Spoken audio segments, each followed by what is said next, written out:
Dia mengecewakan impian ibunya dan tidak pernah menjadi petani seperti yang diinginkannya. Hubungannya dengan orang lain begitu rumit sehingga dia sendirian sepanjang hidupnya. Dia tertarik pada alkimia dan menjadi salah satu ilmuwan paling terkenal sepanjang masa.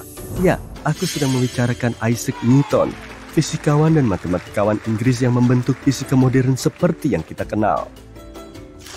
Newton lahir di sebuah pemukiman kecil di Woolsthorpe pada tahun 1643. Dia tidak pernah bertemu dengan ayahnya, yang juga bernama Isaac Newton, yang telah meninggal dunia sebelum putranya lahir. Sekitar waktu yang sama, di Florence, Galileo Galilei, seorang ilmuwan brilian lainnya, menghembuskan nafas terakhirnya.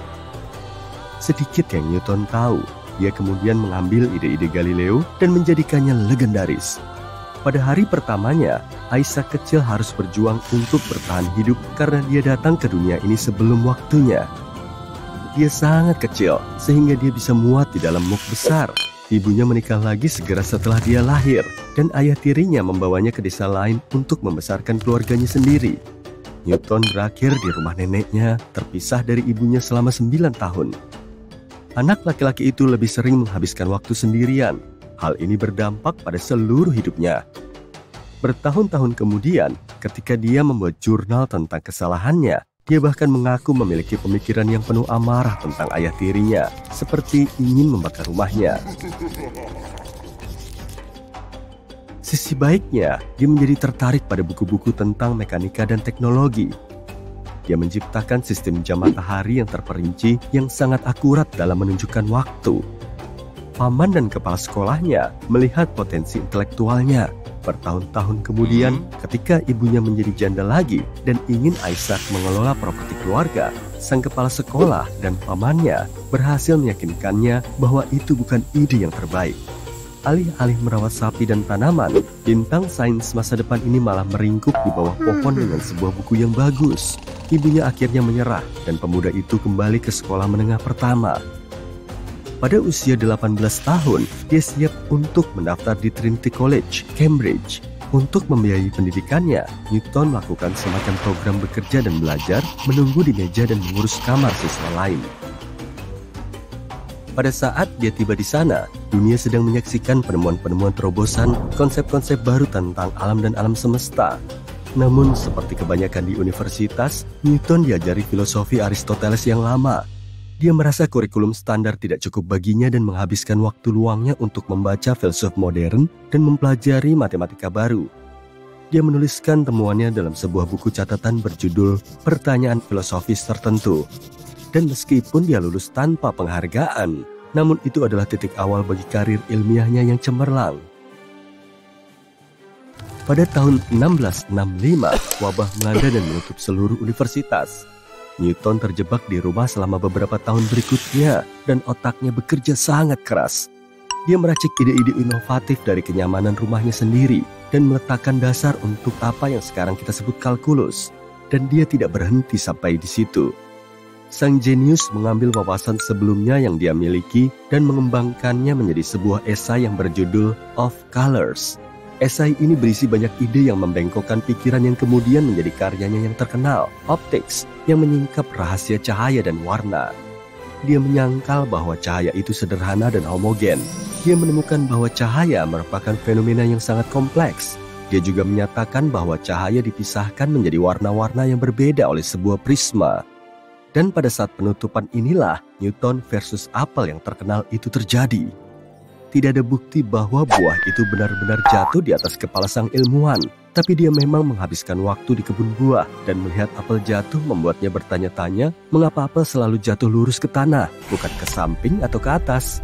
Mungkin kedengarannya tidak terlalu penting, tapi hal kecil itu menjadi landasan hukum gravitasi universal. Namun, dunia tidak tahu tentang penemuan menakjubkan yang terjadi di otak Newton ini. Setelah penutupan berakhir, si pemikir cemerlang ini mendapatkan beasiswa minor di Trinity College. Dia mulai mengajar di sana ketika berusia 26 tahun. Newton masih belum komunikatif. Dia hanya memiliki sedikit teman dekat dan sering lupa makan karena semua pikirannya terfokus pada pekerjaan. Dia bukanlah dosen favorit para mahasiswa dan konon pernah mengajar di kelas yang kosong ketika tidak ada seorang pun yang datang. Namun, hal itu tidak mengganggu sang ilmuwan. Dia selalu lebih suka melakukan penelitiannya sendiri daripada mengajar orang lain. Pada tahap karirnya, Newton menulis sebuah risalah yang dia bagikan kepada teman dan mentornya, Isaac Barrow. Ini adalah pertama kalinya komunitas matematika memperhatikan dan mengakui karya Newton. Segera setelah itu, Barrow mengundurkan diri dari Cambridge dan membiarkan Newton memegang tampuk kepemimpinan. Temuan dan karyanya menjadi terkenal di dunia berkat Royal Society of London. Mereka mengenalnya dan tertarik dengan Newton ketika mereka mengetahui tentang penemuannya, yaitu teleskop pemantul pertama yang diketahui berhasil. Teleskop sebelumnya menggunakan lensa untuk memfokuskan cahaya dan gambar menjadi terdistorsi. Penemuan Newton menggunakan cermin yang membuat gambar menjadi lebih jelas. Ilmuwan ini tidak tahan dengan kritik dan tidak pernah memaafkan orang yang berani berbicara buruk tentang karyanya. Pada titik tertentu, kritik orang lain membuatnya menghabiskan 6 tahun hidupnya dalam kesendirian total. Saingan intelektual terbesarnya adalah ilmuwan dan filsuf Gottfried Leibniz. Keduanya tidak dapat memutuskan siapa di antara mereka yang menemukan kalkulus. Newton telah mengembangkan versinya pada tahun 1660-an, tetapi dia sangat tertutup sehingga dia memutuskan untuk tidak membaginya dengan dunia. 1 dekade kemudian, Leibniz merumuskan kalkulus versinya sendiri dan mempublikasikannya 1 dekade kemudian. Newton menuduh Leibniz menjiplak langsung tulisan-tulisannya yang belum dipublikasikan. Leibniz mengklaim bahwa dia telah mencapai hasil-hasilnya secara independen dan menyatakan bahwa Newton sebenarnya adalah orang yang mencuri dari karyanya yang telah diterbitkan.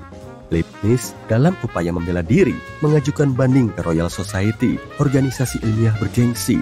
Dan tebak siapa yang menjadi presiden organisasi tersebut? Kamu pasti dapat merebaknya, Newton sendiri. Dia mengisi komite yang akan membuat keputusan dengan para pendukungnya sendiri dan bahkan menulis laporan komite itu sendiri. Pada akhirnya, versi Newton yang diakui secara publik, tetapi sistem kalkulus Leibniz adalah yang umum digunakan saat ini. Ketika Isaac Newton meninggal dunia, dia tidak meninggalkan surat warisan dan setumpuk besar karya. Sekitar 10 juta kata yang cukup untuk mengisi 150 buku setebal novel. Korespondensi, catatan, dan manuskrip ini berisi halaman demi halaman kecemerlangan ilmiah dan matematika yang menakjubkan. Dan mereka juga mengungkapkan sisi lain dari Newton yang berusaha keras dirahasiakan oleh keluarganya. Di samping karya ilmiahnya yang inovatif, Newton juga mendalami alkimia dan teologi. Pria ini bertekad untuk memecahkan kode nubuat ilahi. Newton tidak memiliki keturunan, sehingga suami dari keponakan tirinya menjadi pewarisnya. Dia tidak ingin dunia mengetahui sisi lain dari sang bintang ilmiah. Selama berabad-abad, mereka menyembunyikan karya Newton dari pengintaian. Baru pada akhir tahun 1880-an, surat-surat itu akhirnya sampai ke Cambridge. Surat-surat itu kacau dan tidak tersortir. Benar-benar mimpi buruk. Universitas menugaskan John Couch Adams, salah satu penemu Neptunus, dan George Stokes, fisikawan brilian lainnya, untuk menyortir karya-karya Newton. Para ilmuwan tersebut memutuskan untuk menunda-nunda selama 16 tahun. Namun, ketika mereka akhirnya menghadapi tugas yang menakutkan untuk membaca semua dokumen tersebut, mereka sangat terkejut. Bayangkan dihadapkan pada karya-karya pahlawan ilmiah ini hanya untuk menemukan bahwa dia menulis tentang alkimia dan hal-hal sekuler. Hal lain yang tidak diharapkan oleh para ilmuwan adalah 6 atau 7 salinan dari hal yang sama. Newton memiliki kebiasaan menulis banyak sekali risalah yang belum selesai dan dia akan membahas ide yang sama berulang kali.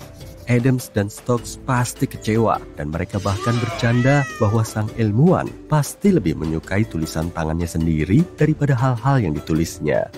Kita masih tidak tahu mengapa tidak ada koleksi lengkap makalah Newton yang telah diedit. Semua ilmuwan besar lainnya dari era itu telah menerbitkan karya mereka sejak lama. Tapi karya Newton seperti sebuah celah aneh dalam buku-buku sejarah.